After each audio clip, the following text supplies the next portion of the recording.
तीन सासों की एक बहू। बलविंदर की पहली बीवी को बच्चा ना होने के कारण वो दूसरी शादी करता है।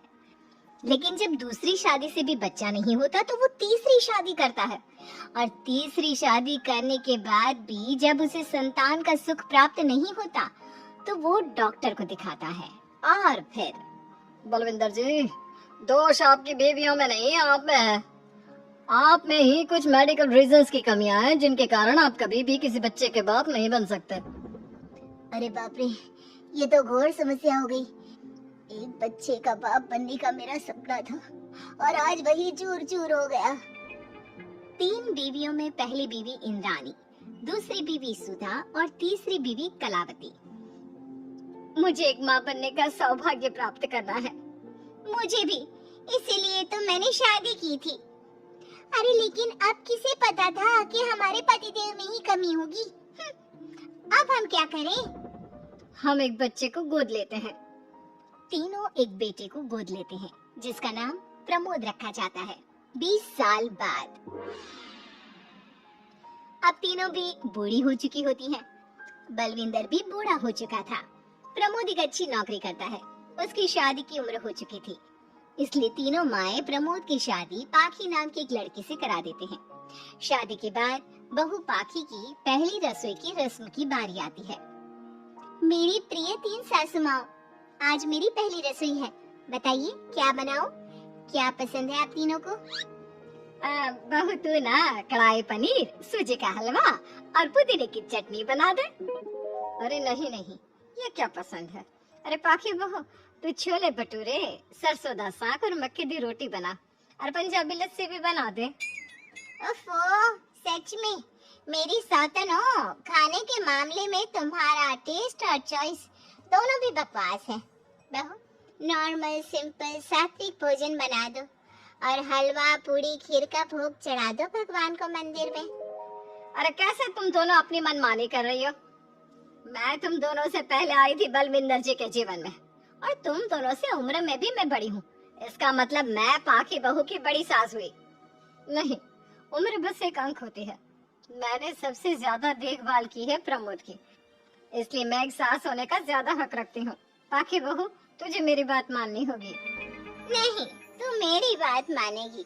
जो मैंने कहा है वही तू करेगी। नहीं, मेरी बात मानेगी वो। नहीं मेरी। तीनों सास आपस में चिल्लाने लगती है और फिर वहाँ पर बलविंदर और प्रमोद आ जाते हैं। अरे ये क्या बिल्लियों की तरह लड़ रही हो तुम तीनों सास? बाकी बहू को घर में आए पूरे 24 घंटे भी नहीं बीते हैं। बाकी तुम एक काम करो, तीनों माओं की कही गई डिशेस में से हर एक की 50-50% डिशेस बना दो। लेकिन लेकिन लेकिन बस, अब प्रमोद ने कह दिया सो कह दिया। तुम तीनों अब झगड़ना और बहस करना बंद कर दो। बाकी तीनों सासू की कही गई आधी आधी डिशेस बनाती है और इस तरह अपनी पहली रसोई की रस्म पूरी करती है, जिसके बाद उसकी तीनों सास उसे शगुन और नेक देती हैं। फिर एक दिन, अरे पाखी बहू, तुमने अपना सारा काम निपटा लिया है ना? तो जरा यहाँ आना। मेरे ना घुटनों की मांसपेशियों में बड़ा दर्द हो रहा है। जरा तेल या बाम से मालिश तो कर दे बेटा। तभी वहाँ पर इंद्राणी और कलावती भी आते हैं। पाखी बहू, चलो मेरे साथ बाजार। मुझे ना नई साड़ियाँ खरीदने हैं। तुम्हारी फैशन सेंस बहुत अच्छी है ना, इसलिए मैं चाहती हूँ कि तुम मेरे साथ चलो। अरे पर मैं यहाँ पे पहले आई, तुम्हारे साथ ही सही, लेकिन मेरी स्पीड सबसे तेज थी। पाखी बहू, मेरे कमरे की अलमारी और पर्दे साफ कर दो ना, बहुत धूल जम गई है। मुझे खांसी भी आ रही है। और ऐसे कैसे तुम दोनों मेरी बहू को अपने साथ ले जा सकती हो? सबसे पहले मैंने बहू को कहा है कि वो मेरे घुटनों की मालिश कर दे। अब जाओ, 1 घंटे के बाद अपनी ये फीकी शक्लें लेकर फिर से आना। सुधा मैडम, ज्यादा ना बोलो। पाखी बहू को तुम दोनों से ज्यादा नेक दिया है मैंने, इसलिए पाखी बहू तो मेरा ही काम करेगी। और वैसे भी ये सुशील सर्वगुण संपन्न बहू अपनी इस बेचारी बूढ़ी सास को खांसते हुए कैसे देख सकती है? क्यों पाखी बहू?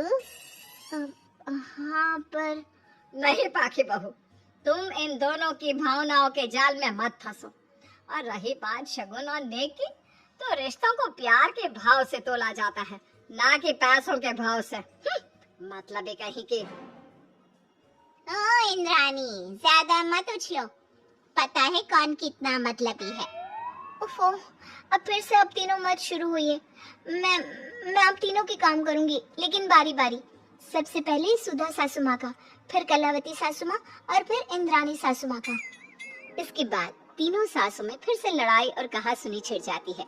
फिर एक दिन जब पाखी घर का किराने का सामान लेने बाहर निकल रही होती है कि तभी, बहू, मुझे ना मेरा पुराना संदूक नहीं मिल रहा, तू आकर ढूंढ देगी क्या? अब ठीक है इंद्राणी सासू माँ। पाखी इंद्राणी के कमरे में जा ही रही होती है कि तभी उसे सुधा रोक लेती है, हाथ में खूबसूरत साड़ी लिए। पाखी बहू, ये मेरे ना साड़ी पर पिछली बार अचार गिर गया था, इसे प्लीज अच्छे से धो देना। वो कल शाम को विमला जी के बेटे की शादी में जाना है ना, एक ही बार पहनी है ये साड़ी मैंने, अभी धो देगी तो कल तक अच्छे से सूख जाएगी और कड़क इस्त्री करके मैं तेरा परफ्यूम मार के शादी में जाऊंगी। हाँ, लेकिन सुधा सासू माँ, उतने में कलावती भी वहाँ पर एक कढ़ाई लेकर आ जाती है। पाखी बहू, ये मैंने कल रात को मेहंदी भिगोई थी लोहे की कढ़ाई में, मेरे बालों में लगा देना बिटिया, तो मेरी प्यारी बहू है ना? इंद्राणी वहाँ आ जाती है और तीनों सास फिर से एक दूसरे को गुस्से आंखों से देखती है और फिर से आपस में लड़ना शुरू कर देती है।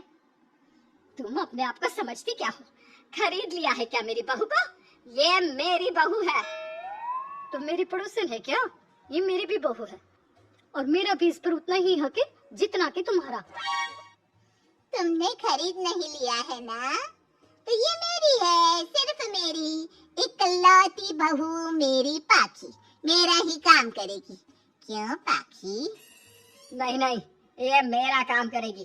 पहले मैंने आवाज लगाई थी, तुम दोनों तो ऐसी बहू पाने के लायक भी नहीं हो। हट जाओ तुम दोनों और खुले मैदान में जाकर एक दूसरे से लड़ो और नोचो एक दूसरे को। लेकिन पाखी बहू तो सिर्फ मेरी ही सुनेगी और मेरे ही आदेशों का पालन भी करेगी। तीनों सासों के बढ़ते झगड़े को देख पाखी अपना आपा खो देती है और जोर से चिल्ला पड़ती है, बस बहुत हुई आप तीनों की तू मैं। अरे रोज ना ड्रामा लगाती रहती हो, 50 साल की बूढ़ी औरतें हो गई हो, फिर भी बच्चों की तरह लड़ती रहती हो। अब बस बहुत हुआ। अब तो मैं आप तीनों में से किसी की भी बात नहीं सुनूंगी और मैं जा रही हूँ ये घर छोड़ के। अब मुझ में और सहन शक्ति नहीं बची, मैं चली। अब लड़ो झगड़ो, एक दूसरे को मारो पीटो नोचो, जो करना है करो। पाखी अपना सूटकेस लेकर घर से बाहर निकलने लगती है। तभी तीनों सास बेहद घबरा जाती हैं और भावुक होकर पाखी से विनती करने लगती है, पाखी बहू, बहू हमें छोड़कर मत जाओ ऐसे। अरे हम तुम्हारे बिना मर जाएंगे। इतने कम समय में ही तुम हम सबकी जीने की वजह बन चुकी हो। माफ कर दो हमें बेटा। हाँ पाखी बहू, हम आइंदा से कभी नहीं लड़ेंगे और हंसी खुशी मिलकर बात करते रहेंगे, वादा करते हैं। हाँ बहू, लेकिन तू मत जा प्लीज, ये घर तेरे बिना सुना सुना हो जाएगा। हम तीनों सासों की एक ही तो बहू है, लेकिन हम अपनी एक बहू को बेटी की तरह प्यार देंगे, उसके साथ सहेलियों की तरह रहेंगे। लड़ाई झगड़ा सब कुछ छोड़ देंगे बेटा, लेकिन तू छोड़ के मत जा। अपनी तीनों सासों को भावुक देखकर पाखी की भी आंखें भर आती है और वो उन तीनों को माफ कर देती है, उनके गले लग जाती है। इसके बाद तीनों सास अपनी एक बहू संग खुशी से मिलजुल कर रहती हैं और आपस में जरा भी लड़ाई झगड़े नहीं करती।